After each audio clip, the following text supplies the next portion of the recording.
Hello there, folks. It's a pleasure to see ya. My name's Dustin Cormier, and today we are hanging out with Pluto. And this is, of course, a part of our Pluto Transiting the Planet series. And today in particular, we're going to be discussing a tough one. They can all be pretty tough. This is Pluto transiting Mars. Now, this, of course, Pluto transits people. So this is Pluto is transiting your natal Mars in whatever way. It can be through conjunction. It can be through trine, which tends to be more positive, but still brings difficulty. And will still bring out some of the negative aspects we're going to talk about. But it can also be a tight square or an opposition. Those tend to be the main ones that I work with. Especially with regards to Pluto, the opposition and the conjunction is probably the most prescient aspect that you can receive as a Pluto transit. We are going to have a talk discussing what it's like when this has a negative manifestation as well as when it has a positive manifestation. Most people will tend to be a bit of both. You'll tend to have a little bit of, your Mars is, let's say it's in the sign of Libra. It's neutral there. Maybe it's trine Jupiter, but it's also got an opposition aspect from its enemy Mercury. Or some malefic is hitting it, but another benefic's hitting it. Most people will have a mishmash of both things going on.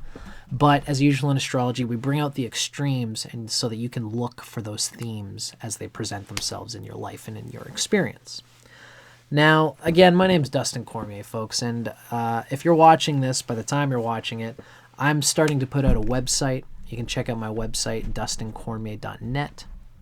And as well, I am putting out some books. So if you want to go check out my website, join my email list. You can get your first taste of my literature through my book thread. As well, you can start to see, by joining my email list, you can be a part of all the great stuff that I'm going to have coming in the near future, including novels, articles on astrology, you name it. Now, let's dig into this today, folks. The information we're reading is coming from Isabelle Hickey, Astrology, a Cosmic Science by Isabelle M Hickey. It's a book, the bulk of it was written in like the 60s, but then it was kind of worked out and then reproduced in the 90s. When it came out in the 90s, it was full of this extra information regarding the planet Pluto. Isabelle M Hickey is one of the early proponents of Pluto, discussing very much about its archetypal energy, as well as its archetype is Minerva in Greek mythology. Now, Isabelle M Hickey is one of the folks that she gives a little bit of an introduction into her section on transits that I like to kind of go through. So just to kind of wrap it up here, much of Pluto's action is veiled. This reading by no means is intended to offer a full explanation of how Pluto works. In every case, one has to consider Pluto's influence natally. So that's not only the influence of your Mars, which is being transited by Pluto, but also your own Pluto to show how you can deal with this Plutonian energy. I also recommend having a strong Saturn for any Pluto transits. Saturn is what we use to help basically get through anything catastrophic. It's our ability to go through confrontations and pain and grief and resource management while we're in a state of catatonic pressure and trauma and all the things that Pluto can tend to bring up. But for the sake of these videos, you want to look at your natal Mars and your natal Pluto, as well as their sign, and their dispositor, their lord, and the house, and all things connected to these things, including aspects from other planets. You can either be positioned well or not well in these positions, and that's why you have to consider your individual natal chart. And now Izzy, as she was called, Isabelle, is going to tell us a bit about that. Because Pluto in the outer world is an unbalanced energy, especially when it conjuncts any planet in the horoscope, but really any aspect. That planet in that position is subject to uncontrolled power and energy that comes under attack. Now, if the position of Mars and Pluto in your chart, generally speaking, are well fortified, they're protected, they're strong, they got positive aspects from friends, benefics, there's not too much negative, they're not in a bad house, a difficult house. If they've got good Shadbala, if their dispositors have good Shadbala and overall strength, then this attack from Pluto will reveal weaknesses that needed to be faced and regenerated. This is how Pluto works. Every planet has a divine nature. Mars has a divine nature. The anger that we feel actually has a divine purpose. And in order to find the divine purpose of each planet, most of us have to go through the painful process of using it in not divine ways, in baser ways. Using that anger for the anger's own sake without channeling it constructively. This generally tends to be how Mars works. But it also has an honesty to it. It has the ability to stand up for itself, to stand up for others, to protect. And these are all things that Pluto is going to check whether you've been doing that correctly or not. Especially if Mars is well placed, you probably have the instinct to do that correctly, but Pluto operates like Saturn. I often like to say, when I'm doing readings, you might hear them on my cold readings, if Saturn's transiting in the sky and something bad happens or something difficult happens to us, it's the same like when we go to the bathroom. We don't go to the bathroom because Saturn has transited the noon position in the sky. We go to the bathroom because we haven't gone to the bathroom in this many hours, right? Astrology is a clock. When we got to go to the bathroom, it's because it's taken me this many hours since the last time I went to the John. And now I'm doing it again. I'm purging it again. Same thing with Saturn in its 27-year cycle. When it hits a point in your chart, you have not dealt with that for 27 years. It's the same thing when Pluto is transiting an aspect to the chart. The thing is that whatever you're dealing with while Pluto is moving through the chart, you haven't dealt with in several incarnations. That's generally how the idea works here. So now it's time for a big dookie, a big release and purge related to whatever Pluto is aspecting by transit. And if the Mars and Pluto in your own chart is well fortified, that purge will bring out good things.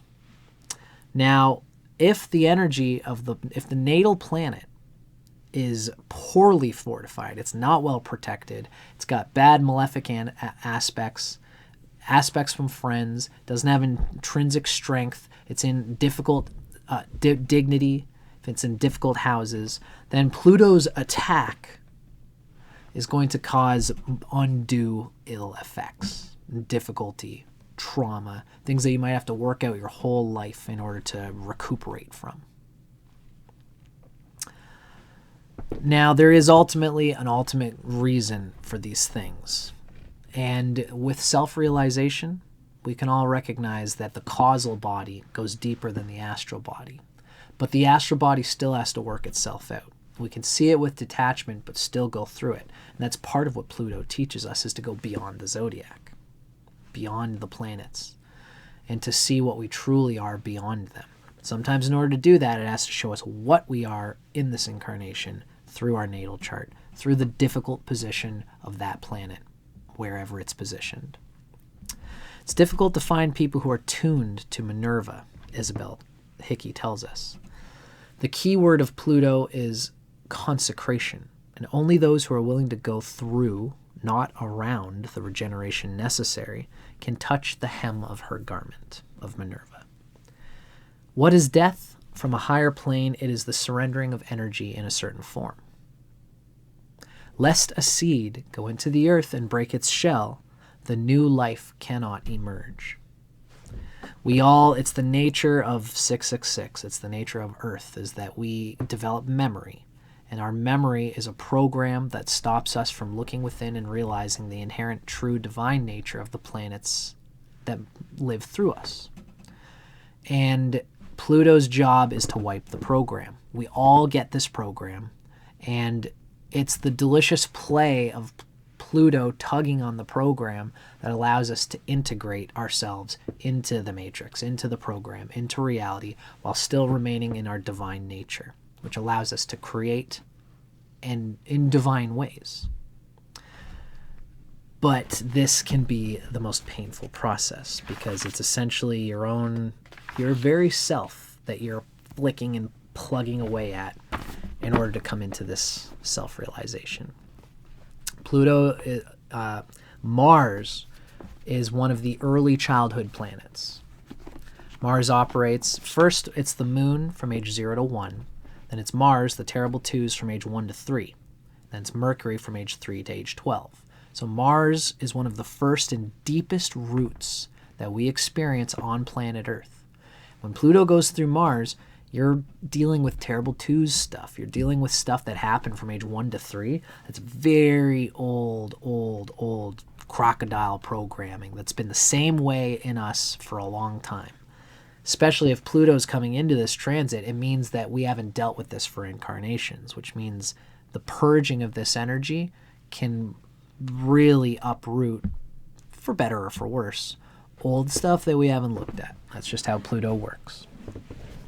And Mars is an interesting one to feel out.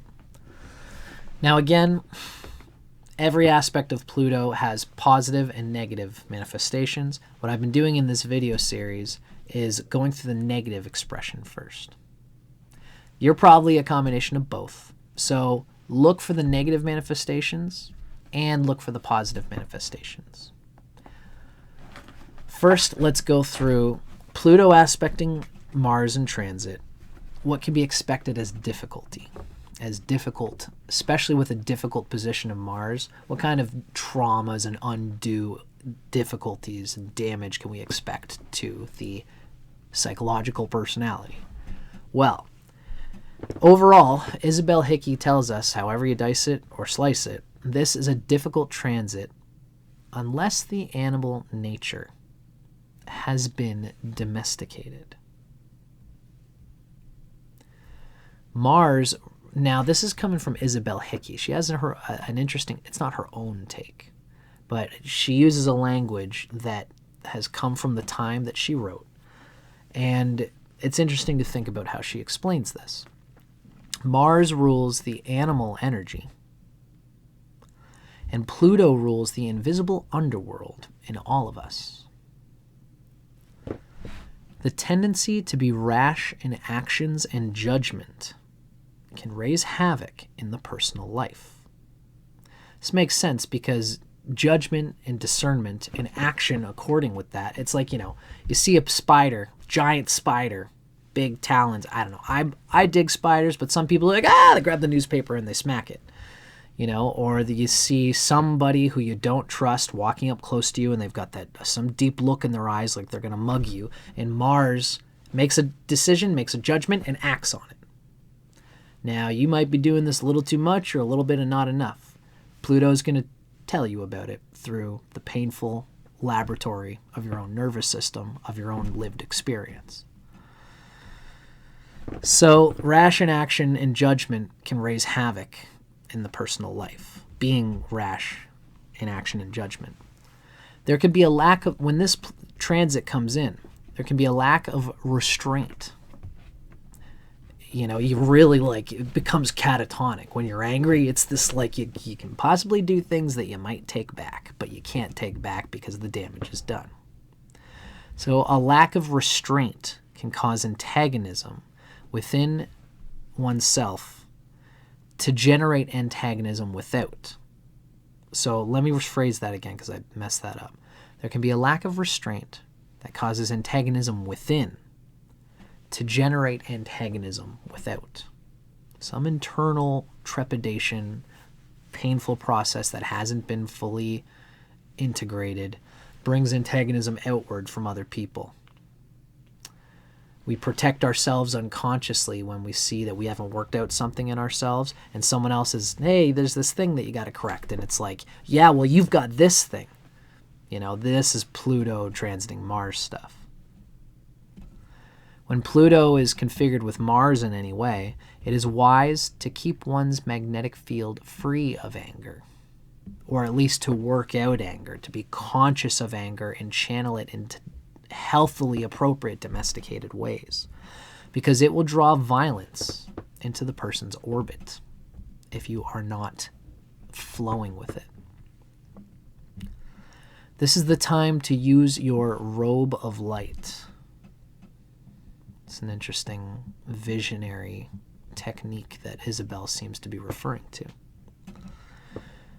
The individual using the negative expression of this transit, which sometimes you kind of have to. You kind of got to be way too much with Mars with this aspect in order to realize how much too much is. It's like you've got this gun, this rattling gun, this rail gun, and you first hold on to it. It's like, and you get everything but the target. And then you hold it again. It's like, all right, let me try again. And it does it again. But you develop the muscles. Okay. And then you can kind of hold it and control it. But before you do, you're kind of, I'm so dramatic. You're kind of all over the place with it. And you can harm people. You can harm yourself. But this is, I mean, I'm not saying that you can't be held accountable for your actions. But this is the kind of work that we're dealing with here. It can be tough stuff to work through with yourself or with a person or a client that you're working with who's going through it.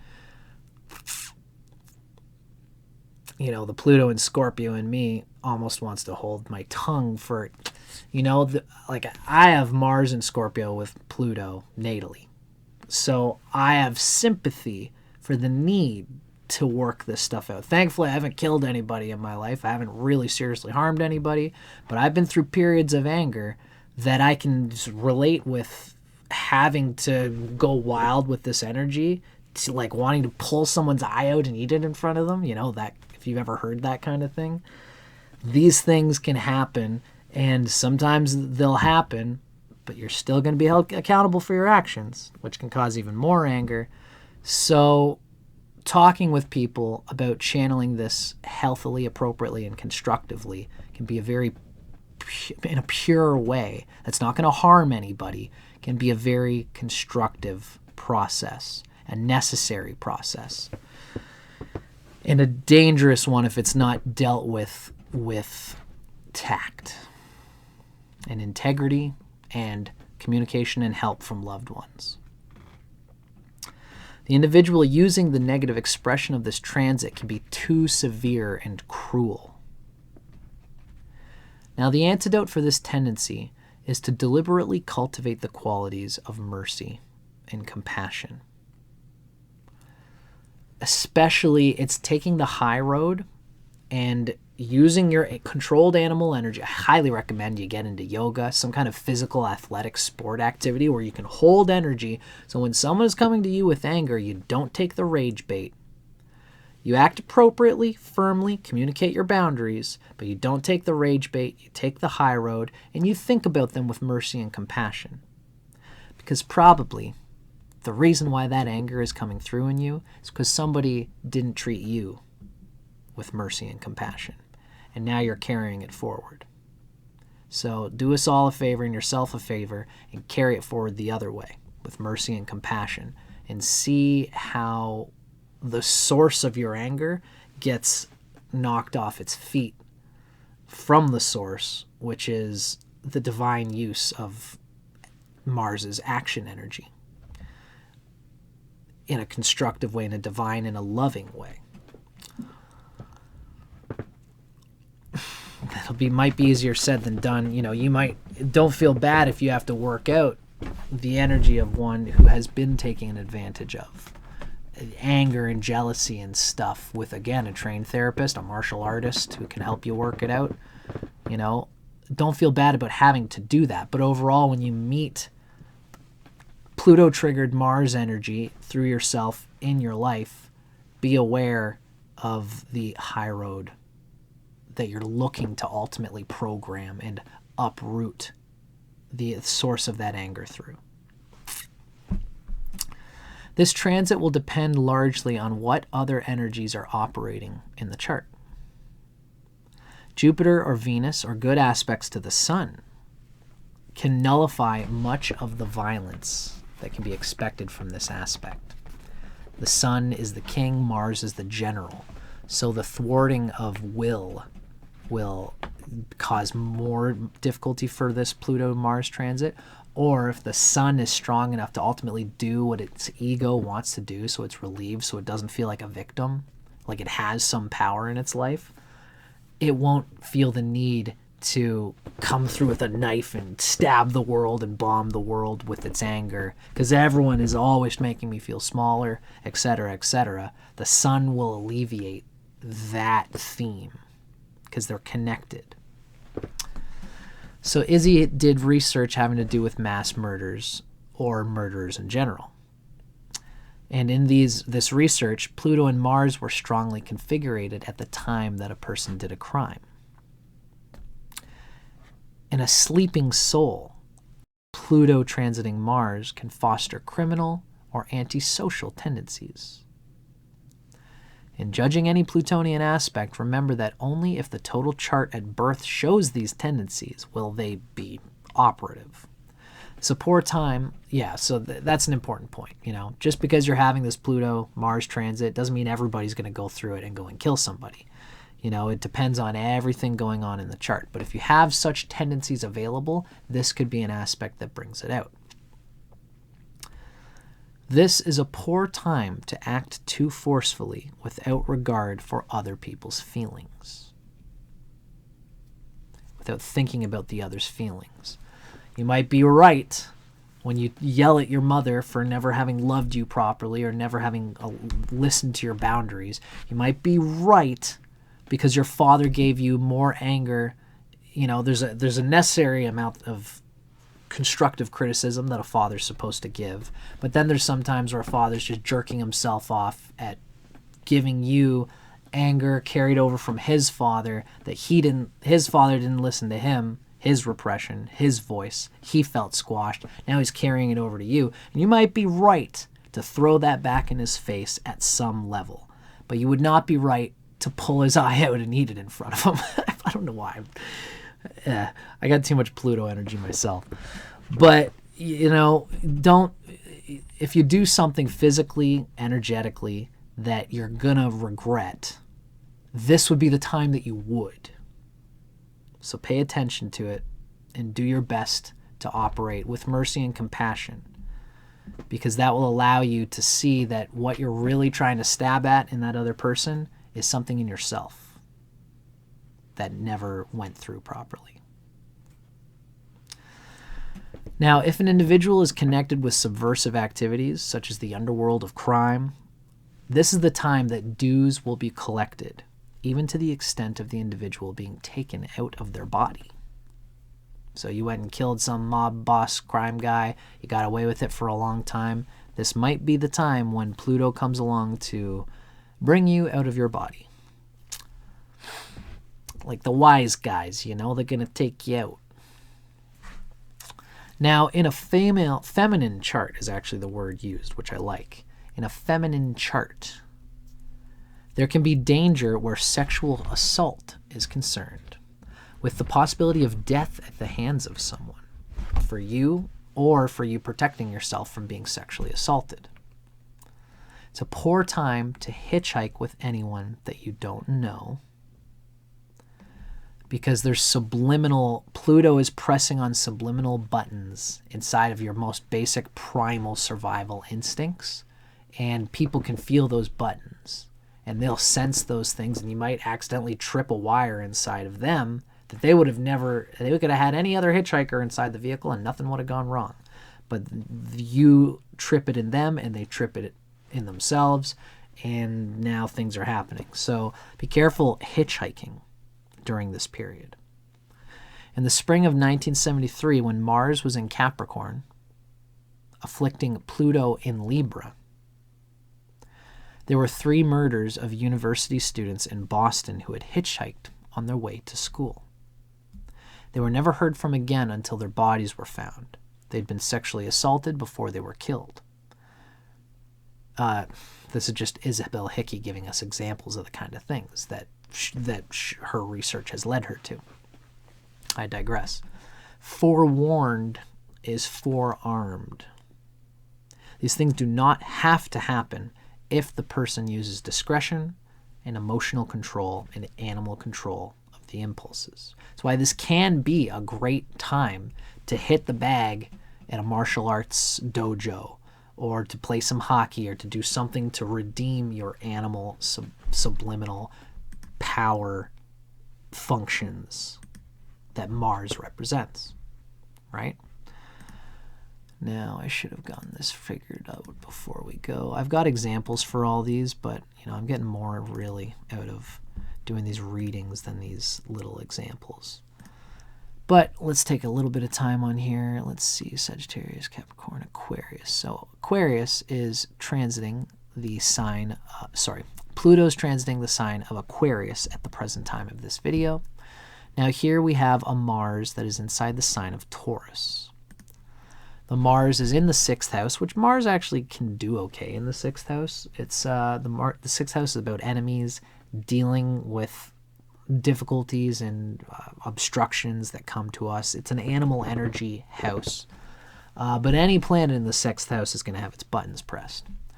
Now, Pluto moving through Aquarius, the early parts of Aquarius are going to be square to this Mars in Taurus.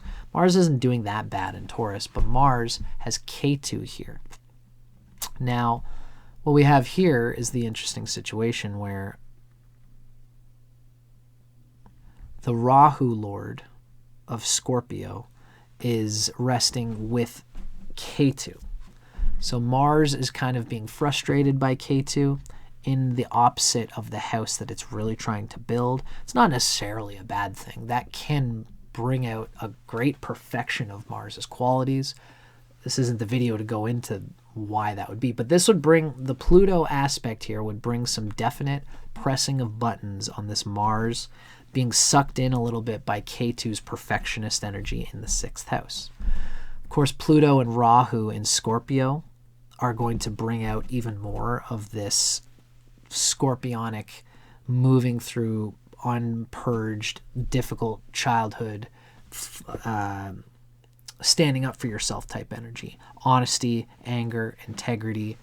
This person would be going through some button pressing in this regard. I mean, the fact that Jupiter there, these are just example charts that I just found. This is actually not a bad Mars here. I'm even looking at its Shadbala.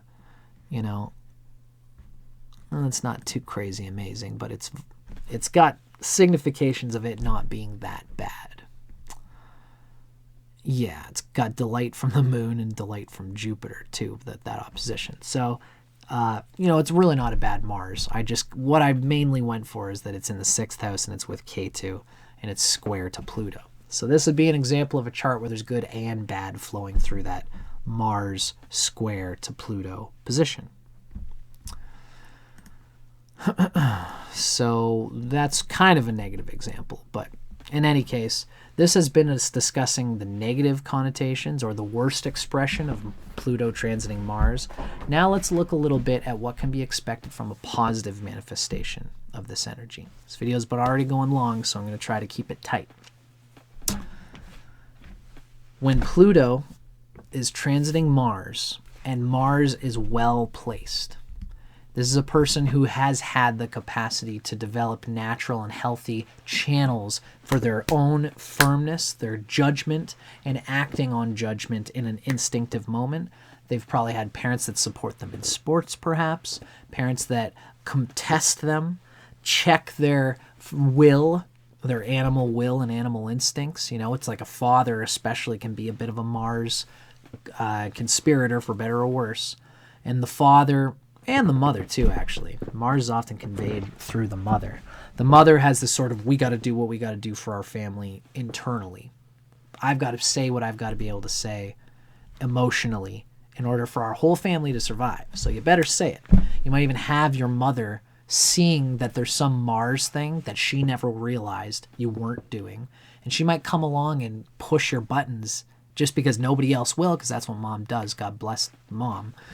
If it's a good mom, she will see the buttons that have never been pressed on you that now need to be pressed in order for you to work through traumatic childhood boundary difficulties, in the safety of her love, rather than you doing it out on the street and getting in a fight and possibly getting much more hurt. So this is kind of how Pluto pressing on Mars's buttons might manifest with positive friends and ways to channel the energy that Pluto is purging. So in positive expression, Pluto transiting Mars, according to Isabelle M Hickey, can give tremendous physical energy. By persistence and confidence, this person will be able to attain their goals and objectives. They may work harder than they ever have before, but the results will be well worth the effort that they put in. In all Martian aspects, the energy must be used, for it pours adrenaline into the system. It's this agitating energy. It can even be testosterone as well. If the energy is used constructively on the physical level, the adrenaline will not act deleteriously because of overaccumulation. It's not going to stay in the system and then be bottled up and repressed, and then you don't want adrenaline to work through you to the point where you're dreaming about killing somebody because they didn't get you a coffee. They got their other friend a coffee, and they got another friend their coffee, and you want to kill them because they're triggering you from your friend in childhood who didn't get the toy that you got. You didn't get the toy they got, or they didn't share their toy with you, and now you're feeling this thing. And meanwhile, the person didn't even realize you came to work today. So they would have gotten you a coffee, but you come out and punch them in the face because I'm just so full of this anger. That's adrenaline sitting in your body. Even if you don't punch them in the face, you just rack your brain over this anger that is sitting there and not doing anything and harming your internal system from within. So the energies should be used constructively, is what Isabelle is telling us. Because of the right use of Mars-Pluto energy, an individual having this transit can inspire those around them with courage and enthusiasm. This might be a leadership time for this person. The positive use of these two energies can build excellent health on the physical level through yoga, breathing, exercise especially, and as well as courage and stamina on the emotional level. And this brings about consecration to the highest ideals on the mental and spiritual levels. High virtues can be attained. Very strong discipline can be applied to very high, lofty ideals, objectives, and goals. Not just on things that I want to do with my life in order to progress. I'm not talking about writing an album and producing it and doing it perfectly. It's more about dealing with talking with a lover who triggers you and finally dealing with that energy together, building something together, not breaking up because of an old trauma that you had and never worked with. Your lover brings it out, it triggers you, but now you talk about it, and that's the deep, deep, deep, deep stuff. Right? If this individual has reached the point in evolution where they can raise the animal energy above the belt line, there is the possibility of great illumination. This is bringing it out beyond the animal instinctive, procreative, sexual, unconscious desire for power, domination. I want to sleep with this girl because I'd feel weak against the other men around me if I didn't. If you start to sublimate this energy, deal with that level of things at that level of things, but see it all as a guise for deeper spiritual instincts and impulses.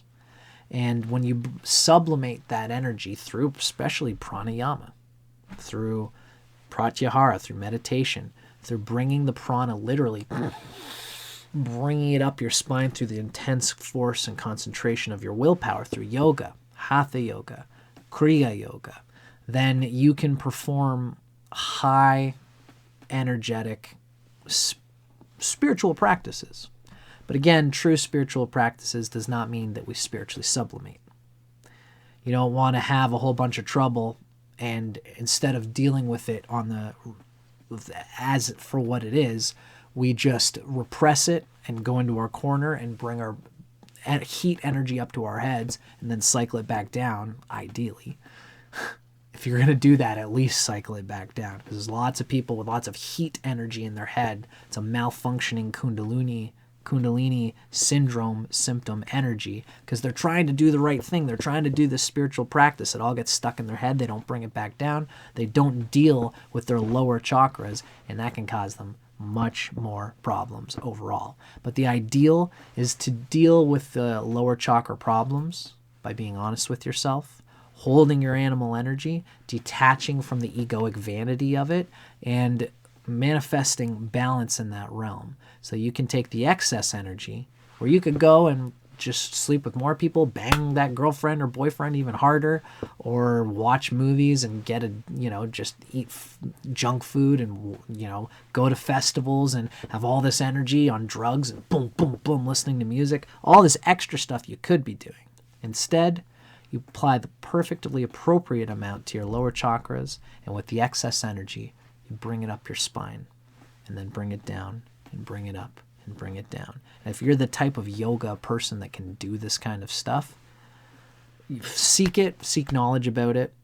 I'd advise you get into Kriya Yoga if this calls to you, because if you have the concentration to do this subtler energy work, the spine is made to hold and move energy through to the point where you can attain high levels of meditative moksha practice, liberation through single-pointed love and devotional concentration on the third eye, and on the soul, and on spirit, and on Krishna, and on creation. And you can take that energy, teach others about it, and do great works of love, rather than pissing it away on lesser animal instinctive ventures. Colonel Lindbergh made a record-breaking flight across the Atlantic while Mars was transiting his Pluto. Interesting. And there's an interesting switch that Isabelle Hickey's giving us here. Mars was transiting their natal Pluto. So Colonel Lindbergh's courage and initiative overcame all the obstacles. Mars-Pluto aspects can be used magnificently if the person chooses to do so. The example I have here, I'm going to probably just make it short again today. When we have Mars in a positive manifestation, this is just a quick little example of it. We have Scorpio rising, so Aquarius is on the bottom here. Here, Mars is up at the top of the chart in the sign of Leo, where it's generally happy. It's probably great friend dignity, if I'm not mistaken. Mars, well, it's neutral, I guess, because it's too far from the sun. It's actually in a parivartana with the sun. The sun is exalted in Aries, which makes Mars happy, and Mars is in the sign of Leo, and that's a happy situation going on there. Mars is especially happy in the 10th house, rather than the 4th house. It's with its friend, the moon, conjunct it. It has a trine. There's a great trine with Jupiter, the sun, and Mars, with Jupiter in the sign of Sagittarius here. So, interestingly, this is Scorpio rising, where Rahu is in the sign of Scorpio.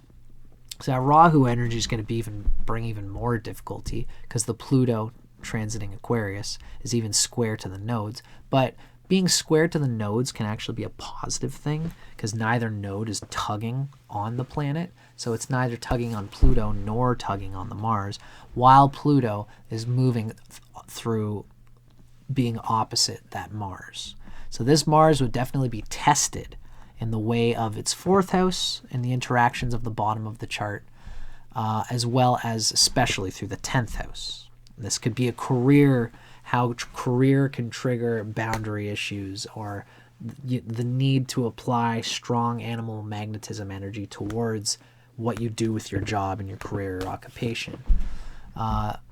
This would be triggering the moon at some levels here in a difficult way as well, obviously, so you'd have to deal with both of those. But the Mars aspect here would be bringing up all the energies that we've been talking about, the right use of Mars. But it's likely this is a Mars that's well supported by its friends and would be able to see through its life how it has been supported to understand how to healthily use this Plutonian energy in a way that's appropriate and that will probably bring great reward, specifically in the career, but also through the bottom of the chart where Pluto is transiting in Aquarius at that time. Just an example of how this can go well in the chart, right? So I digress.